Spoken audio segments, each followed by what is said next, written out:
સુરતના મોટા વરાછા વિસ્તારમાંથી મોપેડ પર વિદેશી દારૂની હોમ ડિલિવરી કરતા એક બુટલેગરને ઉત્તરાયણ પોલીસે ઝડપી પાડ્યો છે. પોલીસે તેની પાસેથી મોંઘી દારૂની બોટલો સહિતનો મુદ્દામાલ જપ્ત કર્યો છે. સુરત શહેરમાં નશાના કારોબાર અને બુટલેગરો સામે પોલીસે લાલાક કરી છે. આ દરમિયાન ઉત્તરાયણ પોલીસ મથકની ટીમને બાતમીદારો પાસેથી એક અત્યંત મહત્વની અને ચોક્કસ માહિતી મળી હતી. એક ઈસમ મોપેડ વાહન પર વિદેશી દારૂનો જથ્થો લઈને મોટા વરાછા વિસ્તારમાંથી પસાર થવાનો છે. જે બાતમીના આધારે ઉત્તરાયણ પોલીસે મોટા વરાછા વિસ્તારમાં વોચ ગોઠવીને સઘન ચેકિંગ હાથ ધર્યું હતું. આ દરમિયાન બાતમી મુજબની સુઝુકી બર્ગમેન મોપેડ લઈને પસાર થઈ રહેલા એક શંકાસ્પદ ઈસમને પોલીસે અટકાવ્યો હતો. પોલીસે જ્યારે આ મોપેડ ચાલકની અટકાયત કરી અને વાહનની તલાશી લીધી ત્યારે તેમાંથી મોટી માત્રામાં વિદેશી દારૂનો જથ્થો મળી આવ્યો હતો. પોલીસે ઘટના સ્થળેથી જ આરોપી મનીષ નાનુભાઈ ખેનીની ધરપકડ કરી લીધી છે. આ સાતીર બુટલેગર પોતાની મોંઘીદાટ બર્ગમેન મોપેડનો ઉપયોગ કરીને સુરતના વીઆઈપી ગ્રાહકોને વિદેશી દારૂની હોમ ડિલિવરી કરતો હોવાનું સામે આવ્યું છે. સામાન્ય નાગરિકો કે પોલીસને શંકા ન જાય તે માટે તે મોપેડ પર દારૂ સપ્લાય કરવાનો કિમિયો અપનાવતો હતો. પોલીસે સમગ્ર કાર્યવાહી દરમિયાન આરોપીના કબજામાંથી જુદી જુદી બ્રાન્ડની મોંઘીદાટ વિદેશી દારૂની બોટલો સહિત કુલ 49,991 રૂપિયાની મત્તાનો મુદ્દામાલ કબજે કર્યો છે. જેમાં દારૂનો જથ્થો, ગુનામાં વપરાયેલી મોપેડ અને મોબાઈલ ફોન સામેલ છે. પોલીસની પ્રાથમિક પૂછપરછમાં સામે આવ્યું છે કે આ બુટલેગર માત્ર પ્રીમિયમ અને મોંઘી દારૂની બોટલો જ ઓર્ડર લેતો હતો અને ગ્રાહકોને ઘરે જઈને ડિલિવરી આપતો હતો. હાલ તો ઉત્તરાયણ પોલીસે પ્રોહિબિશન એક્ટ હેઠળ ગુનો નોંધીને આરોપી મનીષ ખેનીની વધુ પૂછપરછ હાથ ધરી છે. સુરતના ડિંડોલી વિસ્તારમાં સેલ્ફ ડિફેન્સ અને રમોત્સવનું ભવ્ય આયોજન કરવામાં આવ્યું હતું. આ વિશેષ પ્રસંગે સમાજ સેવા બદલ 51 જેટલા જાબાઝ પોલીસ અધિકારીઓને વીરતા એવોર્ડથી સન્માનિત કરાયા હતા. સુરત શહેરના ડિંડોલી વિસ્તારમાં સામાજિક જાગૃતિ અને રમતગમતને પ્રોત્સાહન આપતો એક ભવ્ય અને પ્રેરણાદાયી કાર્યક્રમ યોજાયો હતો. ડિંડોલી ખાતે આવેલી વેદમ ઇન્ટરનેશનલ સ્કૂલના આંગણે માર્શલ આર્ટના સ્થાપક મુકેશ રાઠોડના નેતૃત્વ હેઠળ એક વિશેષ સેલ્ફ ડિફેન્સ કાર્યક્રમ તથા રામા રમોત્સવનું સુંદર આયોજન કરવામાં આવ્યું હતું. આ વિશિષ્ટ મહોત્સવમાં શાળાના સેંકડો વિદ્યાર્થીઓ, તેમના વાલીઓ તેમજ સ્થાનિક નાગરિકોએ ખૂબ જ મોટા પ્રમાણમાં અને ઉત્સાહભેર ભાગ લીધો હતો. આ ત્રિવેણી સંગમ સમાન કાર્યક્રમમાં બાળકો અને યુવાનો માટે વિવિધ રમતગમત સ્પર્ધાઓ રાખવામાં આવી હતી. જેમાં ખેલાડીઓએ ખેલદિલીપૂર્વક પોતાનું શ્રેષ્ઠ કૌશલ્ય બતાવ્યું હતું. સ્પર્ધાઓના અંતે મેદાન પર ઉત્કૃષ્ટ પ્રદર્શન કરનાર વિજેતા ખેલાડીઓને મહાનુભાવોના હસ્તે ટ્રોફી અને પ્રમાણપત્ર આપીને પ્રોત્સાહિત કરવામાં આવ્યા હતા. આ મહોત્સવનું મુખ્ય આકર્ષણ માર્શલ આર્ટ્સ અને આત્મરક્ષાના લાઈવ કરતબો રહ્યા હતા, જેને જોઈને ઉપસ્થિત તમામ લોકો મંત્રમુગ્ધ બન્યા હતા. આ ભવ્ય સમારોહની સૌથી મોટી અને ગૌરવપૂર્ણ ક્ષણ એ રહી હતી જ્યારે સમાજ સુરક્ષા અને રાષ્ટ્ર સેવામાં પોતાનું સર્વસ્વ આપનારા પોલીસ જવાનોનું સન્માન કરવામાં આવ્યું હતું. અસામાજિક તત્વો સામે લડીને અને કાયદો વ્યવસ્થા જાળવવામાં નોંધપાત્ર યોગદાન આપનારા 51 જેટલા કર્મનિષ્ઠ પોલીસ અધિકારીઓને મંચ પરથી પ્રતિષ્ઠિત વીરતા એવોર્ડ પણ અર્પણ કરવામાં આવ્યો હતો. એવોર્ડ મેળવતા જ આખું મેદાન તાળીઓના ગડગડાટથી ગુંજી ઉઠ્યું હતું અને ઉપસ્થિત જનમેદનીએ કાયદાના રક્ષકોની આ પ્રશંસનીય કામગીરીને ઉભા થઈને બિરદાવી હતી. કાર્યક્રમને વધુ રોમાંચક બનાવવા માટે બાળકો માટે એક વિશેષ ઇનામ વિતરણ સમારોહ અને લકી ડ્રોનું પણ આયોજન કરવામાં આવ્યું હતું. આ લકી ડ્રોના માધ્યમથી નસીબદાર વિજેતા બનેલા બાળકોને આકર્ષક અને મનપસંદ ઇનામો વેચવામાં આવ્યા હતા, જેને કારણે નાના ભૂલકાઓમાં એક અનોખો ઉત્સાહ અને આનંદનો માહોલ જોવા મળ્યો હતો. સમગ્ર આયોજન પાછળનો મુખ્ય ઉદ્દેશ્ય નવી પેઢીમાં શિસ્ત, રમતગમતની સાચી ભાવના અને આત્મરક્ષાનું મહત્વ સમજાવવાનો હતો. આયોજન મુકેશ રાઠોડ અને તેમની ટીમે જણાવ્યું હતું કે આજના સમયમાં ખાસ કરીને બાળકો અને યુવતીઓમાં સેલ્ફ ડિફેન્સની જાગૃતિ વધે તે ખૂબ જ અનિવાર્ય છે. કાર્યક્રમના અંતે તમામ સહયોગીઓ અને વાલીઓનો આભાર માનીને ભવિષ્યમાં પણ આવા લોકહિતના કાર્યો ચાલુ રાખવાની પ્રતિબદ્ધતા વ્યક્ત કરાઈ હતી. आज हमने 51 सोसाइटियों में जाके सोसाइटियों में लड़कियों को ट्रेनिंग दी थी सेल्फ डिफेंस की, और साथ साथ में जो बच्चे स्क्रीन को स्क्रॉल करते हैं उससे वो ध्यान हटाए, इसके लिए खेल महाकुंभ का आयोजित किया था, रामा खेल महोत्सव, जिसमें हमने बच्चों को racing competition, musical chair, dance, कई तरह की गेम खिला के आज वहाँ पे सर्टिफिकेट वितरण कार्यक्रम है. और हमारे सूरत सिटी के जांबाज ऑफिसर का 51 ऑफिसर्स का हमने यहाँ पे वीरता अवार्ड से सम्मान किया है. और हमारा मकसद है कि जो सूरत पुलिस जो काम कर रही है और इससे उसको प्रोत्साहन मिले, इसके लिए आज हमने ये कार्यक्रम किया था. क्या क्या इनाम रखे? बस 2 मिनट में. हाँ, बच्चों को प्रेरणा के लिए क्या क्या इनाम रखे? यहाँ पे हम लोगों ने हर एक बच्चे को जो सर्टिफिकेट किया था, सबसे पहले तो हमने जो भी पार्टिसिपेट कर रहा है उसका कोई किसी तरह का शुल्क नहीं रखा था, फ्री था. और इसमें हमने सर्टिफिकेट रखा था, जो भी बच्चे पार्टिसिपेट करेंगे उनका सर्टिफिकेट रखा था, और साथ में उनको मेडल्स और सर्टिफिकेट और ट्रॉफी, ये सब चीज़ हम लोग को दे रहे हैं. वेदम इंटरनेशनल स्कूल स्पॉन्सर बना था, जो हमारे विस्तार में एक शानदार स्कूल खुली है, उन्होंने काफ़ी भरपूर हमें सहयोग किया है. हमारा जो मकसद है 11 सोसाइटी में सूरत में हम जाके हर एक सोसाइटी में जाके बच्चों के लिए, महिलाओं के लिए जो काम कर रहे हैं, उसमें हमारी कोशिश है कि महिलाएं और ज़्यादा खुल के बाहर आएँ और जो निडरता से बाहर जा सकें।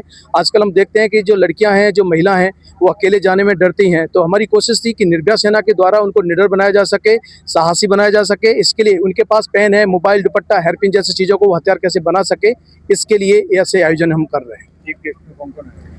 यहाँ पे चीफ गेस्ट में डॉक्टर प्रभुराज सरियाज जी भी थे और हमारे विस्तार के जो जोन 6 हैं वो राजेश परमार जी भी थे और कई कारणों से बड़े अधिकारी नहीं आ पाए। हमारी भोगावाला जी थी और हमारे जो सबसे लोक लाडली संदीप देसाई जी भी थे। तो हमारी कोशिश ये थी कि हमारे विस्तार में जो महिला हैं, जो यहाँ की जो जनता है, वो निडर बने, साहसी बने, इसके लिए कार्यक्रम कर रहे हैं। लोगों को क्या मैसेज? लोगों को ये मैसेज देना चाहूँगा कि एक तो हमेशा खेल कूद से जुड़ें, जिससे आपकी 90% बीमारियां दूर रहती हैं। हम घर में ही रहते हैं, मोबाइल में लगे रहते हैं, तो इससे लोग डिप्रेशन के शिकार हो रहे हैं। डिंडोली के अंदर बहुत सारी महिलाओं ने, लड़कियों ने सुसाइड किया है। इसको ध्यान में रखते हुए ये कार्यक्रम का हमने आयोजन किया। मेरा नाम प्रियंका तिवारी है, मैं निर्भया सेना की ओर से। क्या कार्यक्रम होता है? कार्यक्रम खेल महोत्सव का कार्यक्रम था, जिसमें हम सेल्फ डिफेंस की ट्रेनिंग भी साथ साथ में देते थे। जितनी भी लड़कियां और महिलाएं हमारे साथ जुड़ती थी, उनको हम कुछ ट्रिक्स बताते थे, जैसे कि हमारे पास जो छोटी मोटी चीज़ें होती हैं, जैसे कि हेयर पिन हो गया, सेफ्टी पिन है, दुपट्टा है, इन सब चीज़ों का यूज़ करके हम हमलावरों से कैसे बच सकते हैं। इसके साथ ही साथ हम बच्चों को जो वो फ़ोन में स्क्रॉलिंग वगैरह ज़्यादा करते हैं, उससे दूर रखकर और खेल खिलाना जो हम भूलते जा रहे हैं, मैदानी खेल भूलते जा रहे हैं, उसे वापस से याद रखना, वापस से सीखना। तो इस मकसद से हम हर सोसाइटीज़ में तरह तरह के कॉम्पिटिशन्स कराते थे। आज का कार्यक्रम यही था कि जो 51 सोसाइटीज़ में हम अभी इस महीने में जो कार्यक्रम हुआ है, उनके जो भी विनर्स हैं फर्स्ट, सेकंड, थर्ड रैंक के, उनको सर्टिफिकेट और मेडल्स दिया जाए। साथ में जिन प्रमुखों ने हमारी सपोर्ट करी है, उन्हें सपोर्ट का अवार्ड दिया जाए। साथ में 51 से भी अधिक पुलिस अधिकारियों को वीरता अवार्ड से सम्मानित किया जाए। ચોમાસાની ઋતુ પૂર્વ સુરત મનપાના ઉધના સાઉથ ઝોન દ્વારા મચ્છરજન્ય રોગચાળા સામે લડવા કમર કસવામાં આવી છે।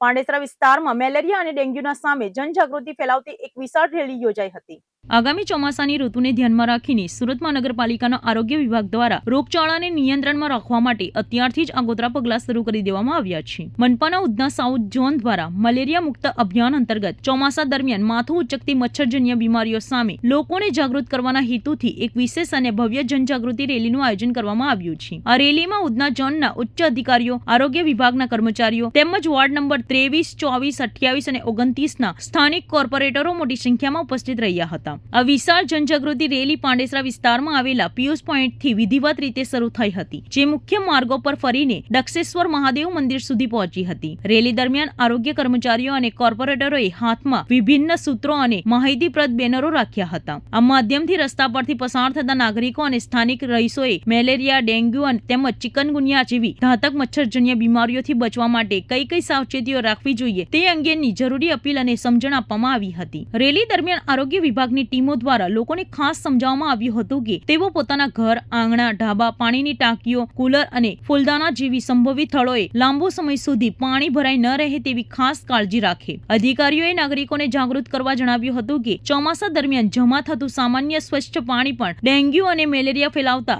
એડિસ અને એનેફેલિસ મચ્છરોજનના પ્રજનન માટે અત્યંત અનુકૂળ બની જતું હોય છે। તેથી બિનજરૂરી પાણીનો સંગ્રહ ટાળવો જોઈએ અને દર અઠવાડિયે પાણીના પાત્રોની સફાઈ કરવી અનિવાર્ય છે। આ પ્રસંગે હાજર રહેલા વિવિધ વોર્ડના કોર્પોરેટરોએ પણ સ્થાનિક નાગરિકોને પોતાના રહેણાંક વિસ્તારની આસપાસ સ્વચ્છતા જાળવવા માટે નમ્ર વિનંતી કરી હતી। તેમણે જણાવ્યું હતું કે પાણીનો બિનજરૂરી ભરાવો દૂર કરીને અને મચ્છરજન્ય રોગચાળાને અટકાવવા માટે મનપા દ્વારા ચલાવવામાં આવી રહેલા આ સરાહનીય અભિયાનમાં દરેક નાગરિક સહભાગી બને તે ખૂબ જ જરૂરી છે। આ રેલીમાં સ્થાનિક સંગઠનો અને મોટી સંખ્યામાં સામાન્ય નાગરિકો પણ ઉત્સાહભેર જોડાયા હતા। સ્વસ્થ પરિસર, સ્વસ્થ પરિવારના મુખ્ય સંદેશ સાથે ઉધના સાઉથ ઝોન દ્વારા ચોમાસાના પૂર્વ જ રોગચાળા સામે લડવા માટેનું આ એક મહત્વપૂર્ણ અભિયાન હાથ ધરીને આરોગ્ય જાગૃતિનો સંદેશો જન જન સુધી પહોંચાડવાનો સચોટ પ્રયાસ કરવામાં આવ્યો હતો। તંત્રને આશા છે કે જનભાગીદારીના કારણે આ વર્ષે ચોમાસા દરમિયાન મચ્છરજન્ય કેસોની સંખ્યામાં મોટો ઘટાડો લાવી શકાશે।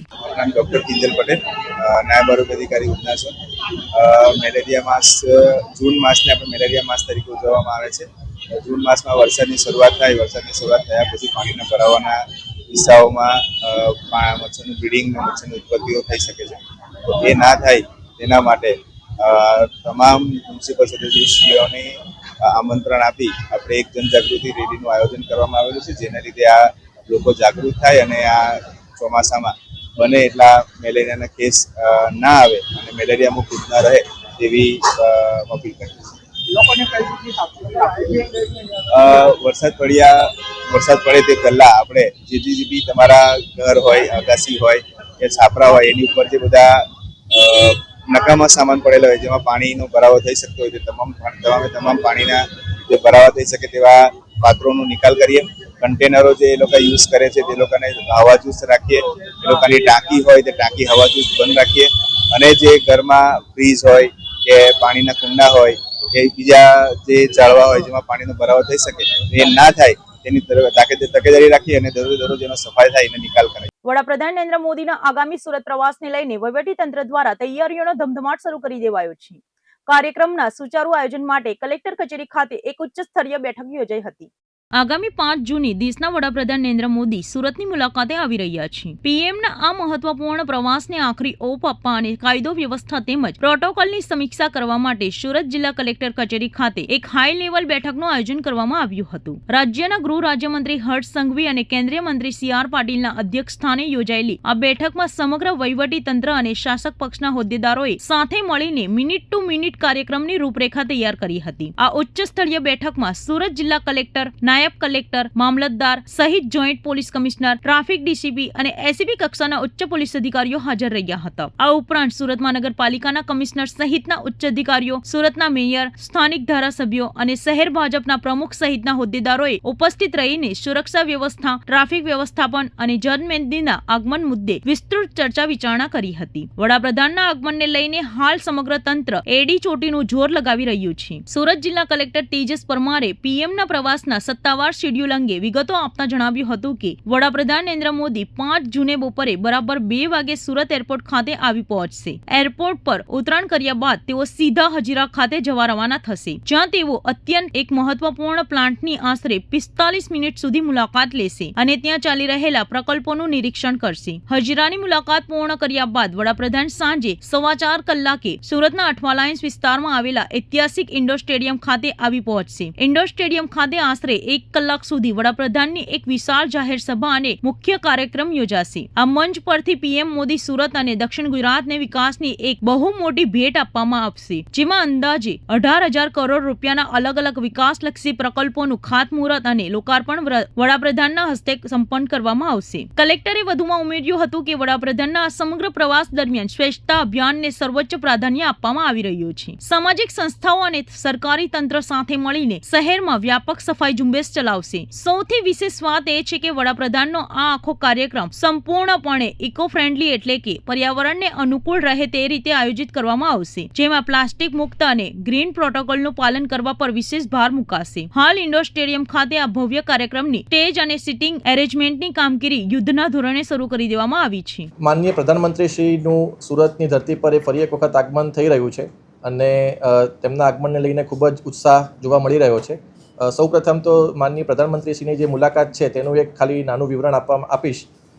માનનીય પ્રધાનમંત્રીશ્રી 5 જૂન 2026ના રોજ બપોરે 2 વાગે સુરત એરપોર્ટ ખાતે આવશે અને સૌપ્રથમ એમની જે મુલાકાત છે તે હજીરા ખાતે એક પ્લાન્ટમાં થવાની છે, જેમાં લગભગ 45 મિનિટ સુધી એ પ્લાન્ટની મુલાકાત કરશે.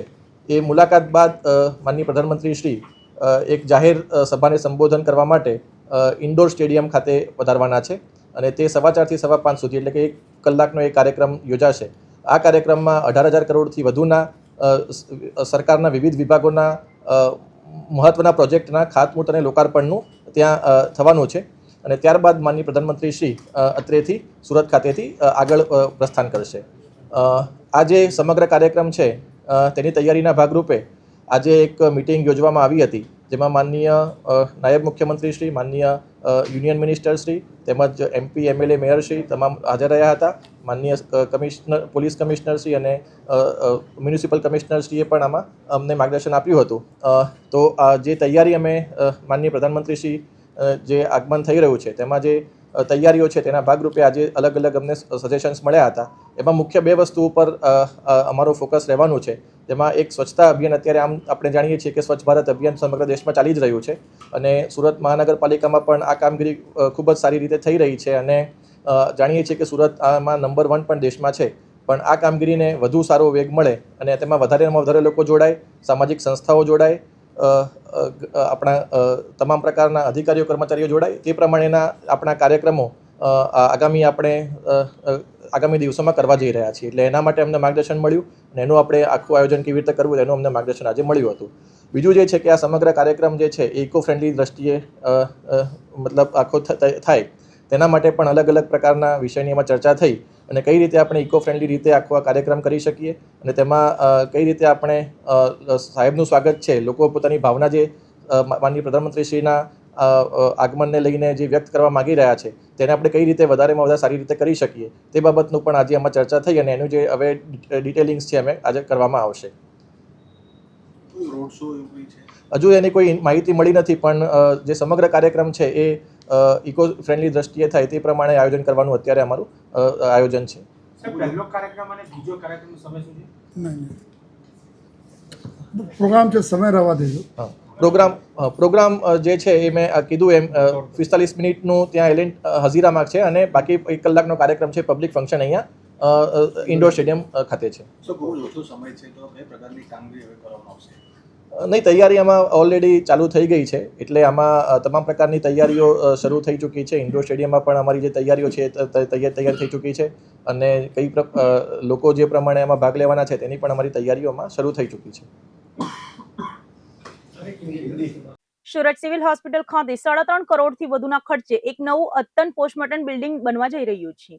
રાજ્યના હેલ્થ મિનિસ્ટરના માર્ગદર્શન હેઠળ આ આધુનિક પ્રોજેક્ટનું ભૂમિપૂજન સંપન્ન થયું છે. દક્ષિણ ગુજરાતની સૌથી મોટી ગણાતી સુરત સિવિલ હોસ્પિટલમાં દર્દીઓ અને તેમના સગા સંબંધીઓની સુવિધા માટે ઇન્ફ્રાસ્ટ્રક્ચરમાં વધુ એક મોટો ઉમેરો થવા જઈ રહ્યો છે. સિવિલ હોસ્પિટલ ખાતે લાંબા સમયથી એક મોટા અને આધુનિક પીએમ રૂમની જરૂરિયાત અનુભવાઈ રહી હતી, જેને ધ્યાનમાં રાખીને હવે અહીં 3.6 કરોડ રૂપિયાના તોતિંગ ખર્ચે 75 ડેડ બોડીની ક્ષમતાવાળું એક અત્યંત અદ્યતન અને વિશાળ પોસ્ટમોર્ટમ બિલ્ડિંગ બનાવવાનો નિર્ણય લેવાયો છે. આ મહત્વાકાંક્ષી પ્રોજેક્ટને ભૂમિપૂજન રાજ્યના હેલ્થ મિનિસ્ટર પ્રફુલભાઈ પાનસેરિયાના સીધા માર્ગદર્શન અને પ્રેરક ઉપસ્થિતિ હેઠળ વિધિવત રીતે સંપન્ન કરવામાં આવ્યું હતું. ભૂમિપૂજન પ્રસંગે સિવિલ હોસ્પિટલના સુપ્રિન્ટેન્ડન્ટ, મેડિકલ કોલેજના ડીન સહિત આરોગ્ય વિભાગના ઉચ્ચ અધિકારીઓ અને સ્થાનિક અગ્રણીઓ મોટી સંખ્યામાં હાજર રહ્યા હતા. આ નવો બિલ્ડિંગ તૈયાર થવાથી સિવિલમાં આવતા મૃતકોના સગા સંબંધીઓને મોટી રાહત મળશે. આ નવા અદ્યતન પોસ્ટમોર્ટમ બિલ્ડિંગની વિશેષતાઓ અંગે વાત કરીએ તો તેને સંપૂર્ણપણે સેન્ટ્રલ એસી રાખવામાં આવશે. આ ઉપરાંત અહીં તમામ પ્રકારના એડવાન્સ અને આધુનિક મશીનો વસાવવામાં આવશે, જેથી પોસ્ટમોર્ટમની પ્રક્રિયા વધુ ઝડપી અને સુઘડ બની શકશે. સૌથી મહત્વની વાત એ છે કે અહીં એક મોટું અદ્યતન કોલ્ડ સ્ટોરેજ પણ ઊભું કરવામાં આવશે, જેમાં એક સાથે 75 જેટલા મૃતદેહોને સુરક્ષિત રીતે રાખવાની ક્ષમતા હશે, જે કોઈ પણ મોટી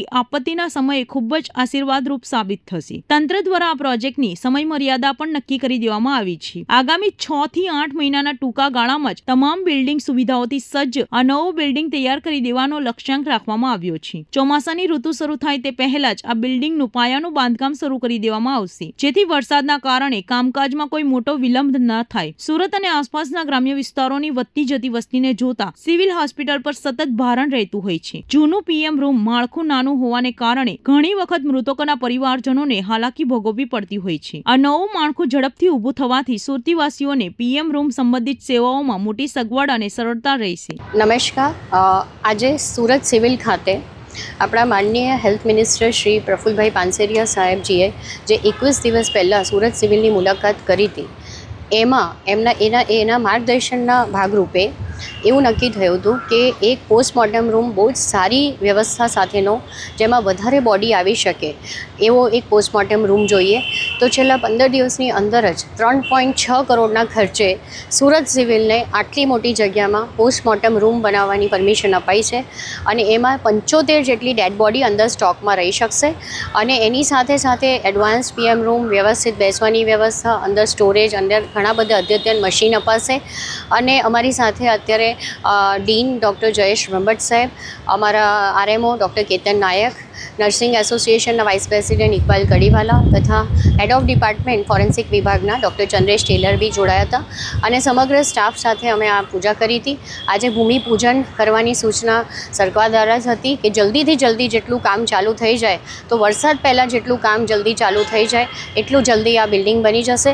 ટાર્ગેટ એવો છે કે 6 થી 8 મહિનામાં આ બિલ્ડિંગ બની જાય, જેથી કરીને આપણા સુરતના વાસીઓને, સુરતના લોકોને તકલીફ ના પડે અને એક પોસ્ટમોર્ટમ રૂમ મોટી વ્યવસ્થા હોય તો બધાને એક કમ્ફર્ટ બી રહે અને સારી રીતે ડેડ બોડીઝ બી રિસ્પેક્ટફુલી રહી શકે. ખાસ કરીને કઈ કઈ વ્યવસ્થા હશે? એમાં વ્યવસ્થામાં ખાસ મેઇન જે કહેવાય કે બોડી વધારે મૂકવાની 75 જેટલી બોડી મૂકી શકશું. ઘણા બધા સ્ટોરેજ યુનિટ આવશે, ઘણી બધી જગ્યાએ એક સાથે પોસ્ટમોર્ટમ થઈ શકશે.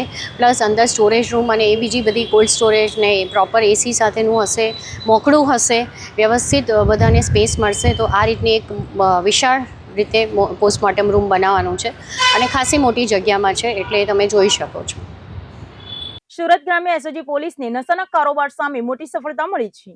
કામરેજના વલથાણ પાસે નેશનલ હાઈવે પરથી એક લક્ઝરીઝ બસમાંથી લાખો રૂપિયાના ગાંજાનો જથ્થો ઝડપી પાડવામાં આવ્યો છે. સુરત ગ્રામ્ય પોલીસ દ્વારા જિલ્લાને નશામુક્ત કરવા માટે શરૂ કરવામાં આવેલા સ્પેશિયલ ડ્રાઈવ અંતર્ગત એસઓજીની ટીમને એક મોટી સફળતા સાંપડી છે. સુરત ગ્રામ્ય એસઓજીની ટીમે કામરેજ પોલીસ સ્ટેશન વિસ્તારમાં આવતા વલથાણ ગામ નજીક નેશનલ હાઈવે નંબર 48 પર સઘન વાહન ચેકિંગ હાથ ધરી હતી. આ દરમિયાન શંકાસ્પદ હાલતમાં પસાર થઈ રહેલી ઝાખડ ટ્રાવેલર્સની એક વોલ્વો લક્ઝરીઝ બસને પોલીસે અટકાવી હતી. પોલીસે જ્યારે આ લક્ઝરી બસની અંદર બારીકાઈથી તપાસ શરૂ કરી ત્યારે પોલીસ અધિકારીઓ પણ ચોંકી ઉઠ્યા હતા. બસની અંદરથી પેસેન્જરોના સામાનની આડમાં સંતાડીને રાખવામાં આવેલો માદક પદાર્થ ગાંજાનો મોટો જથ્થો મળી આવ્યો હતો. પોલીસે તપાસ દરમિયાન બસમાંથી કુલ 9.020 કિલોગ્રામ ગાંજાનો જથ્થો ઝડપી પાડ્યો હતો. આ આંતરરાષ્ટ્રીય બજારમાં જપ્ત કરાયેલા ગાંજાની કિંમત આશરે 4.51 લાખ રૂપિયા હોવાનું સામે આવ્યું છે. પોલીસે કેફી પદાર્થનો જથ્થો કબજે કરવાની સાથે બસમાં સવાર અન્ય નશાની હેરાફેરી કરનારા રાજસ્થાનના એક શખ્સની અટકાયત કરી લીધી હતી. પોલીસે આ મામલે કાયદેસરની કાર્યવાહી કરતા રાજસ્થાનના વતની એવા 38 વર્ષીય સાબુદ્દીન સેલુખાન તેલીની ધરપકડ કરી છે. આ ઓપરેશન દરમિયાન એસઓજી પોલીસે 4.51 લાખની કિંમતનો ગાંજો, હેરાફેરીમાં વપરાયેલી 1 કરોડ રૂપિયાની કિંમતી લક્ઝરી બસ, મોબાઈલ ફોન અને અન્ય રોકડ સામાન મળીને કુલ્લે 1 કરોડ 5 લાખ રૂપિયાથી વધુનો મુદ્દામાલ જપ્ત કર્યો છે. પોલીસની પ્રાથમિક પૂછપરછમાં પકડાયેલો આરોપી સાબુદ્દીનને ચોંકાવનારી કબૂલાત કરતા જણાવ્યું કે તે અગાઉ પણ 2 વખત આ લક્ઝરી બસ મારફતે સુરતમાં ગાંજાની સફળતાપૂર્વક હેરાફેરી કરી ચૂક્યો છે. આ માદક પદાર્થ ક્યાંથી લાવવામાં આવતો હતો અને સુરતમાં કોને સપ્લાય કરવાનો હતો તે અંગે પૂછપરછ કરતા આ આખા રેકેટનો મુખ્ય સૂત્રધાર તરીકે સુરેશ બિશ્નોઈ નામના શખ્સનું નામ સામે આવ્યું છે. પોલીસે મુખ્ય સૂત્રધાર સુરેશ બિશ્નોઈ સહિત આ ગુનામાં સંડોવાયેલા અન્ય તમામ આરોપીઓને વોન્ટેડ જાહેર કરીને તેમને પકડવા ચક્કો ગતિમાન કર્યા છે. સુરત ગ્રામ્ય એસઓજીના પોલીસ ઇન્સ્પેક્ટર એલડી ઓડેદરાએ જણાવ્યું હતું કે જિલ્લામાં ચાલી રહેલા આઈ સ્ટેન્ડ સ્ટ્રોંગ અગેન્સ્ટ ડ્રગ્સ અભિયાન હેઠળ નશાના આ કાળા કારોબારને જળમૂળથી ઉખેડી ફેંકવા માટે પોલીસ આગામી દિવસોમાં પણ આવી કડક કાર્યવાહી ચાલુ રાખશે. ગઈકાલે સુરત ગ્રામ્ય એસઓજીની ટીમ નેશનલ હાઈવે 48 ઉપર એસઓજી કચેરીની આગળ વાહન ચેકિંગમાં હતી. તે વખતે જોધપુરથી બેંગ્લોર જતી એક ટ્રાવેલ્સ, ઝાખર ટ્રાવેલ્સ, જે પોલીસે ચેકિંગ માટે ઊભી રખાવેલી અને તે ચેક કરતાં તેમાંથી 9 કિલો જેટલો ગાંજાનો જથ્થો મળી આવેલ. જે બાબતે પોલીસે કાયદેસરની કાર્યવાહી કરી બસ ચાલક, જેનું નામ છે સાબુદ્દીન સન ઓફ છૈલુદ્દીન તૈલી, રહેવાસી બરના ગામ, રાજસ્થાનનો છે, તેમની ધરપકડ કરેલી છે. અને આ ગાંજાનો જથ્થો તેમને આપનાર સુરેશ બિશ્નોઈ અને જેમને આ ગાંજાનો રિસીવર તરીકે ગાંજો મેળવવાના હતા, કે જેનું નામ સરનામું હાલ મેળવવાનું બાકી છે, હજી મળી નથી આવેલું, તેમની વિરુદ્ધમાં ગુનો દાખલ કરી કાયદેસરની કાર્યવાહી કરેલી છે.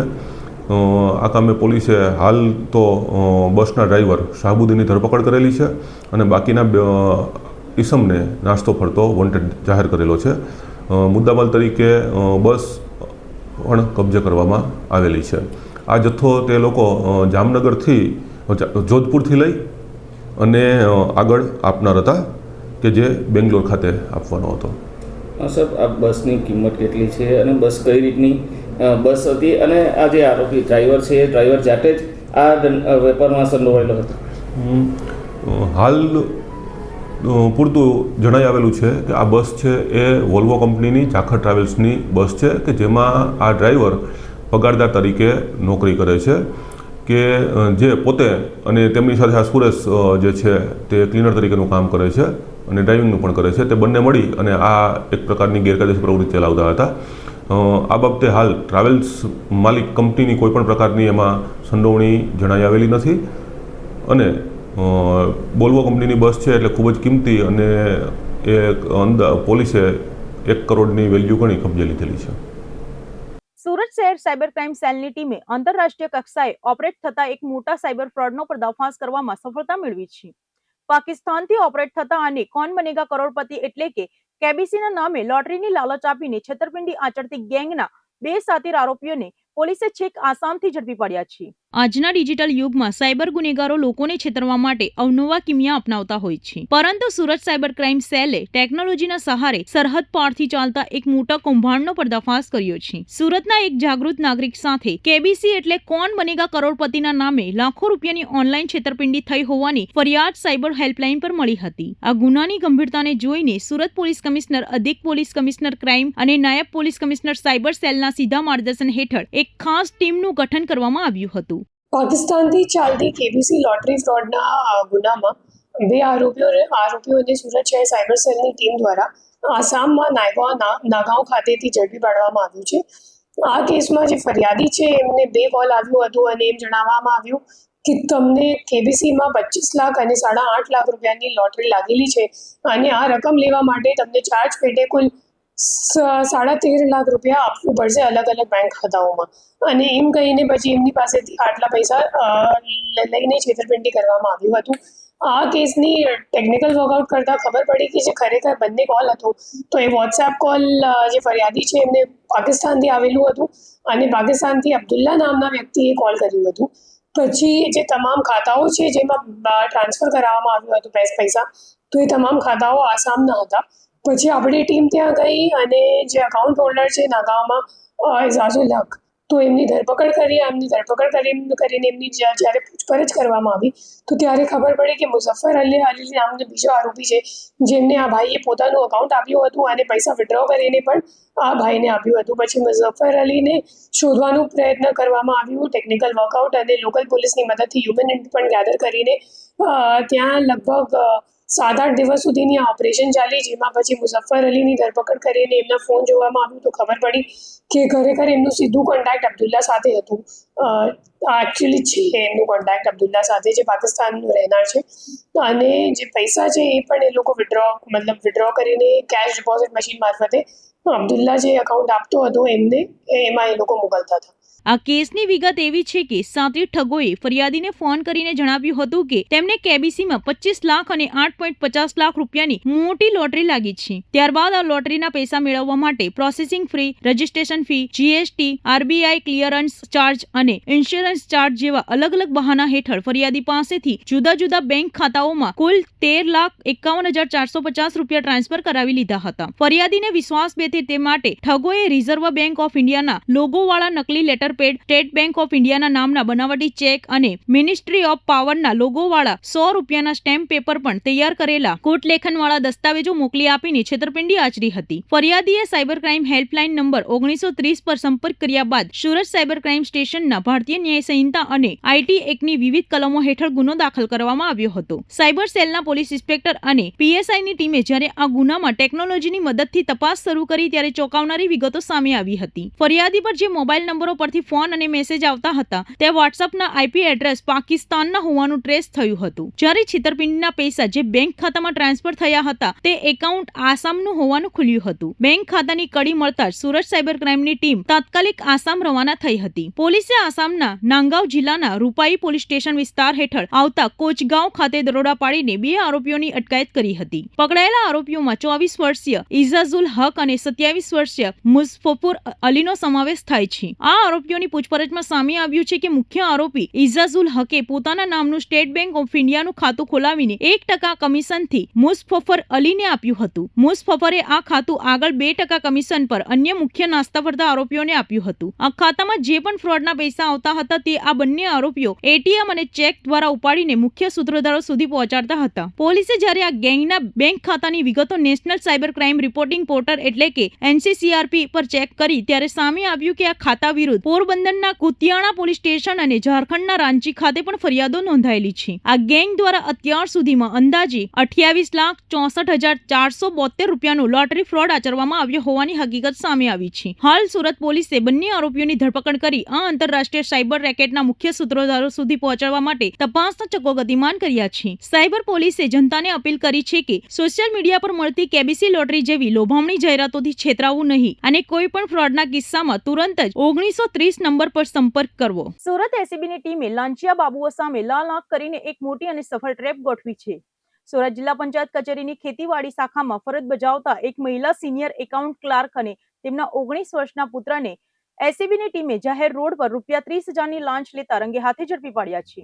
સરકારી કચેરીઓમાં ભ્રષ્ટાચાર આચરીને પ્રજા અને કર્મચારીઓને હેરાન કરતા લાંચિયા અધિકારીઓ પર એસીબીએ સકંજો કસવાનું શરૂ કર્યું છે. સુરત એસીબીની ટીમે જહાંગીરાબાદ વિસ્તારમાં જાહેર રોડ પર એક જાગૃત નાગરિકની ફરિયાદના આધારે મોટો છટકો ગોઠવીને ક્લાસ 3ના કર્મચારી અને તેમના પુત્રને કાયદાના સિકંજામાં લીધા છે. પકડાયેલા આરોપીઓમાં સુરત જિલ્લા પંચાયત કચેરીની ખેતીવાડી શાખામાં સિનિયર એકાઉન્ટ ક્લાર્ક તરીકે ફરજ બજાવતા 45 વર્ષીય મહિલા કર્મચારી અને તેમના 19 વર્ષીય પુત્રનો સમાવેશ થાય છે. આ લાંચના કેસની ટૂંકી વિગત એવી છે કે આ કામમાં ફરિયાદી અને તેમના અન્ય સહકર્મચારીઓના વર્ષ 2022 થી વર્ષ 2024 સુધીના ટીએ બિલ એટલે કે ટ્રાવેલિંગ એલાઉન્સ અને એલટીસી બિલ પાસ કરાવવાના બાકી હતા. આ બિલ મંજૂર કરવાના અવેજ પેટે જિલ્લા પંચાયતના સિનિયર એકાઉન્ટ ક્લાર્ક દ્વારા ફરિયાદી પાસે મોટી રકમની માંગણી કરવામાં આવી હતી, જેમાં ટીએ બિલના એક કર્મચારી દીઠ ₹1,500 લેખે કુલ 33 કર્મચારીઓના ₹49,500 અને એલટીસી બિલના એક કર્મચારી દીઠ ₹1,000 લેખે 13 કર્મચારીઓ ₹13,000 મળીને કુલ ₹62,500ની લાંચ માંગવામાં આવી હતી. આ લાંચની રકમ પૈકી ફરિયાદી પાસેથી તાત્કાલિક ધોરણે ₹30,000ની વ્યવસ્થા થઈ ગઈ હતી, પરંતુ ફરિયાદી આ પ્રકારે ભ્રષ્ટાચારના ભાગરૂપે લાંચની રકમ આપવા બિલકુલ માંગતા ન હોવાથી તેમને હિંમત દાખવીને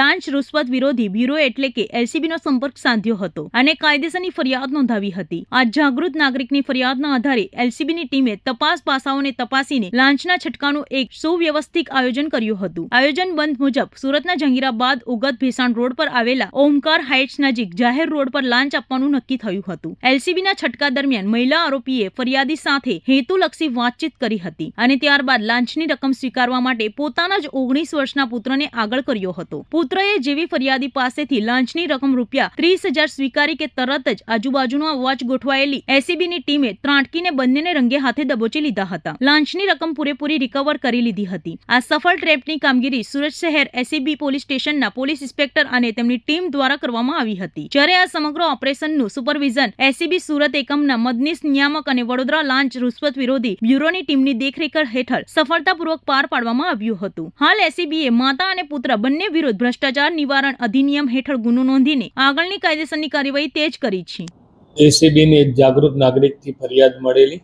ખેતીવાડી શાખા જિલ્લા panchayat Surat senior accountant clerk તરીકે ફરજ બજાવતા રૂપલબેન ટેલર કે જેઓએ ખેતીવાડી વિભાગના કર્મચારીઓ જેઓના ટીએ બિલ તેમજ એલટીસીના બિલો મંજૂર કરવાના આવેજ પેટે 1,000 તેમજ 1,500 એ લેખે ટોટલ ₹61,500ની માગણી કરેલી, જે પૈકી ફરિયાદી પાસે એક ₹30,000 એકત્રિત થયેલા, જે ગતરોજ મેળવવા એને પોતાની પાસે બોલાવેલો અને ₹30,000ની ગેરકાયદેસરની લાંચની માગણી કરી એ સ્વીકાર કરતા ગતરોજ તેઓ તથા તેમનો પુત્ર જીલ ટેલર એમની અટકાયત થયેલી છે અને આગળની કાર્યવાહી ચાલુ છે. સુરતમાં વસ્તી ગણતરીના સરકારી આદેશ સામે શિક્ષકોમાં ભારે અસંતોષ વ્યાપ્યો છે. ઉધના ખાતે સેંકડો શિક્ષકોએ એકઠા થઈને વહીવટીતંત્રને જોહુકમી સામે પોતાનો ઉગ્ર વિરોધ નોંધાવ્યો છે. રાષ્ટ્રીય સ્થળની વસ્તી ગણતરીની કામગીરી શરૂ થાય તે પહેલા જ સુરત શહેર અને જિલ્લાના પ્રાથમિક શિક્ષણ આલમમાં મોટો ભડકો થયો છે. ઝાંસી કી રાની ગાર્ડન ખાતે પ્રાથમિક શિક્ષણ મહાસંઘના નેજા હેઠળ આજે શિક્ષકોનો એક વિશાળ મોરચો યોજાયો હતો. આ જાહેર પ્રદર્શનમાં શિક્ષકોએ વસ્તી ગણતરીની ડ્યુટીમાં રાખવામાં આવેલી અણઘડ નીતિઓ અને તેનાથી ઊભી થનારી વ્યવહારિક મુશ્કેલીઓ મુદ્દે સરકાર સામે બાયો ચડાવી છે. શિક્ષકોના વિરોધનું મુખ્ય અને સૌથી મોટું કારણ વસ્તી ગણતરી માટે કરવામાં આવેલી બ્લોક ફાળવણી છે. શિક્ષકોનો આક્ષેપ છે કે તંત્ર દ્વારા કોઈ પણ પ્રકારના યોગ્ય આયોજન વગર તેમના ઘર અને શાળાની ખૂબ જ દૂરના વિસ્તારોમાં વસ્તી ગણતરીની કપરી ડ્યુટી સોંપવામાં આવી છે. ઘણા શિક્ષકોએ પોતાના ઘર કે શાળાથી 7 કિલોમીટરથી લઈને છેક 21 કિલોમીટર સુધીના અત્યંત દૂરના અંતરે આવેલા બ્લોક ફાળવી દેવામાં આવ્યા છે. આટલા દૂરના અંતરે જઈને કામગીરી કરવામાં શિક્ષકો, ખાસ કરીને મહિલા શિક્ષિકાઓનો ભારે પરિવહન અને સુરક્ષા સંબંધી સમસ્યાનો સામનો કરવો પડી રહ્યો છે. આ અણઘડ આયોજનને કારણે અત્યારે શિક્ષકો ભારે મૂંઝવણમાં મુકાયા છે. શિક્ષકોનું કહેવું છે કે એક તરફ શાળાઓમાં નિયમિત શૈક્ષણિક સત્ર ચાલતું હોય છે, જેમાં બાળકોના અભ્યાસ, પરીક્ષા અને અન્ય શાળાકીય પ્રવૃત્તિઓનું મોટું ભારણ હોય છે. બીજી તરફ વસ્તી ગણતરી માટે આટલા દૂરના વિસ્તારોમાં મોકલવામાં આવતા તેઓ શાળાનું શૈક્ષણિક કાર્ય સંભાળે કે પછી વસ્તી ગણતરીની કામગીરી કરે, આ બેવડી જવાબદારીઓને કારણે વિદ્યાર્થીઓનો અભ્યાસ બગડવાની ભીતિ પણ શિક્ષકોએ વ્યક્ત કરી છે. પ્રાથમિક શિક્ષણ મહાસંઘ દ્વારા આ વિરોધ પ્રદર્શન દરમિયાન વહીવટી તંત્ર સમક્ષ જુદી જુદી મહત્વની માંગણીઓ મૂકવામાં આવી હતી, જેમાં સૌથી પહેલી માંગ એ છે કે સગર્ભા બહેનો, તાજેતરમાં જ પ્રસૂતિ થઈ હોય તેવી માતાઓ અને જેમને ગંભીર મેડિકલ ઇમરજન્સી કે સ્વાસ્થ્યની મોટી સમસ્યાઓ છે તેવી શિક્ષિકા બહેનોને આ વસ્તી ગણતરીના કાર્યમાંથી સંપૂર્ણપણે મુક્તિ આપવામાં આવે. આ ઉપરાંત કામના ભારણને સપ્રમાણ કરવા માટે એક શિક્ષક એક જ બ્લોકની નીતિ અપનાવવામાં આવે તેવી પણ સખત માંગ કરાઈ છે. શિક્ષકોએ વધુમાં એક ટેકનિકલ સમસ્યા તરફ ધ્યાન દોરતા જણાવ્યું હતું કે આ વખતે વસ્તી ગણતરીની ઘણી કામગીરી મોબાઈલ એપ્લિકેશન દ્વારા કરવાની થાય છે, પરંતુ ઘણા શિક્ષકોના મોબાઈલ ફોનમાં આ સરકારી એપ્લિકેશનના વર્ઝન સપોર્ટ નથી કરી રહ્યા અથવા ટેકનિકલ ખામી સર્જાઈ રહી છે, જેથી જે શિક્ષકોના મોબાઈલ વર્ઝન નથી ચાલી રહ્યા તેમને તંત્ર દ્વારા જરૂરી ડિજિટલ સુવિધા કે વૈકલ્પિક સાધનો તાત્કાલિક પૂરા પાડવામાં આવે. હાલ શિક્ષકોએ ચીમકી આપી છે કે જો તેમના આ ન્યાયિક માંગણીઓ પર સત્વરે વિચાર કરવામાં નહીં આવે તો આગામી દિવસોમાં આ આંદોલનને વધુ તેજ કરવામાં આવશે. સુરતમાં સીએનજી ગેસના ભાવ વધારાની સીધી અને મોટી અસર જોવા મળી રહી છે. ડિંડોલી વિસ્તારમાં રિક્ષા ચાલકોએ ભાડા વધારાની માંગ સાથે અચાનક હડતાલ પાડી દેતા મુસાફરો ભારે હાલાકીમાં મુકાયા છે. સુરત શહેરમાં સીએનજી ગેસના ભાવમાં થયેલા સતત વધારાના કારણે હવે રિક્ષા ચાલકોનો આક્રોશ ફાટી નીકળ્યો છે.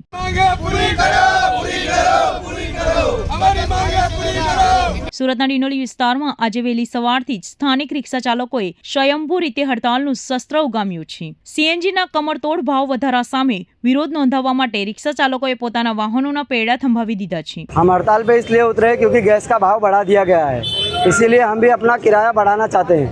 और ये खाली यहाँ पे की बात नहीं है, ये कड़ोदरा से लेके लिम्बायत से लेके आसपास 3 रास्ता सब जगह पे हड़ताल हो चुका है और सब जगह पे भाड़ा बढ़ चुका है. तो हमारी भी यही मांग है कि हमारे यहाँ भी भाड़ा बढ़ना चाहिए, क्योंकि यहाँ 5-5, 10-10 किलोमीटर खाली 10 रुपये में लेके जाते हैं. और जिस तरह से गैस का भाव बढ़ रहा है उस तरह से अगर हम 3-3, 4-4 आदमी वहाँ पे लेके जाएंगे तो उतना हमारा भाड़ा नहीं पोसाएगा. अब पूरे दिन खाली गैस का निकलेगा तो कोई मतलब नहीं निकलता है. और कितना भी हम कर ले, रिक्शा एक तो है नहीं, रिक्शा 10 रिक्शा है और उसमें सब 4-4, 5-5 रिक्शा हम 5-5 सवारी भर के ले जाते हैं. पूरा दिन हम चलाएंगे तो उसमें सिर्फ गैस का भाड़ा निकलेगा. इसके लिए हमारी यही मांग है, सरकार से अपील है कि कृपया हमारा भाड़ा बढ़ा दिया जाए. और हमें कोई दंगा फसाद कोई किसी मामले में मैटर नहीं करना है. हम खाली अपने प्रेम पूर्वक अपना भाड़ा बढ़ाने की मांग सरकार के सामने अपील रखते हैं. જેના કારણે સમગ્ર ડિંડોલી અને તેની આસપાસના વિસ્તારોમાં ટ્રાન્સપોર્ટ વ્યવસ્થા ખોરવાઈ ગઈ છે. રિક્ષા ચાલકોની આ અચાનક ઉપડેલી હડતાલને કારણે સવારમાં નોકરી ધંધે અને શાળા કોલેજે જવા નીકળેલા સામાન્ય નાગરિકો મુશ્કેલીમાં મુકાયા હતા. ડિંડોલીમાં કોઈ પણ રિક્ષા ચાલક પેસેન્જરોને બેસાડી રહ્યો નથી. એટલું જ નહીં, અન્ય રિક્ષાઓને પણ અટકાવવામાં આવી રહી છે. કોઈ વૈકલ્પિક સાધન ન મળતા સેંકડો લોકો વહેલી સવારથી જ માઇલો સુધી પગપાળા ચાલવા માટે મજબૂર બન્યા છે. હડતાલ પર ઉતરેલા રિક્ષા ચાલકોનું કહેવું છે કે સુરતમાં ખૂબ જ મોટા પ્રમાણમાં રિક્ષાઓ ચાલે છે અને હજારો પરિવારો આ વ્યવસાય પર નિર્ભર છે. પરંતુ છેલ્લા કેટલાક સમયથી સીએનજી ગેસના ભાવ એટલા વધી ગયા છે કે રિક્ષા ચલાવવી હવે આર્થિક રીતે પોસાય તેમ નથી. રોજ સવારથી સાંજ સુધી મજૂરી કર્યા બાદ પણ ગેસનો ખર્ચ કાઢતા હાથમાં કંઈ બચતું નથી, જેના કારણે રિક્ષા ચાલકોને પોતાનું ઘર ચલાવવામાં ભારે હાલાકીનો સામનો કરવો પડી રહ્યો છે. પોતાની આ આર્થિક કટોકટીમાંથી બહાર નીકળવા માટે રિક્ષા ચાલકો દ્વારા રિક્ષાના મિનિમમ ભાડામાં તાત્કાલિક ધોરણે 5 રૂપિયાનો વધારો મંજૂર કરવામાં આવે તેવી ઉગ્ર માંગ કરવામાં આવી રહી છે. રિક્ષા ચાલકોએ ચીમકી ઉચ્ચારી છે કે જ્યાં સુધી ભાડા વધારા અંગે તંત્ર કે સંગઠન દ્વારા કોઈ સકારાત્મક નિર્ણય લેવામાં નહીં આવે ત્યાં સુધી તેમનો આ વિરોધ યથાવત રહેશે. હવે જોવાનું એ રહેશે કે મુસાફરોની આ હાલાકીનો અંત ક્યારે આવશે. हड़ताल इसलिए किया गया कि सभी चीज़ का भाव बढ़ गया है. ऑयल जो हमें 570 रुपये में मिल रहा था वो अभी 650, 700, 750 तक मिल रहा है. जो 200 मिस्त्री चार्ज ले रहा था वो अभी 300 रुपया ले रहा है. हर एक चीज़ पे भाव बढ़ गया है. दूध से लेके खाने से लेके पीने से लेके सब कुछ बढ़ गया है. हर एक चीज़ पे बढ़ गया. हमारी गाड़ी का 3 आदमी का पासिंग है, हम 30 रुपये में भाड़ा ले जाएंगे तो हमारा सीएनजी का भी पैसा नहीं निकलता है. इसलिए हमें 5 रुपया बढ़ाना जरूरी है। CNG बढ़ गया, ऑयल का बढ़ गया, एक एक पार्ट पे सामान पैसा बढ़ गया है, तो हमारा फर्ज है बढ़ाने का। इसलिए हम अपने नियम अनुसार 5 रुपया बढ़ा रहे हैं और हमें कोई दिक्कत नहीं है। अगर भाड़ा नहीं बढ़ने का रिक्वेस्ट आया नहीं तो आगे क्या करोगे? भाड़ा तो बढ़ाना ही पड़ेगा 100%, नहीं तो हम तो रोड पे उतर आएंगे। रोड पे उतरेंगे।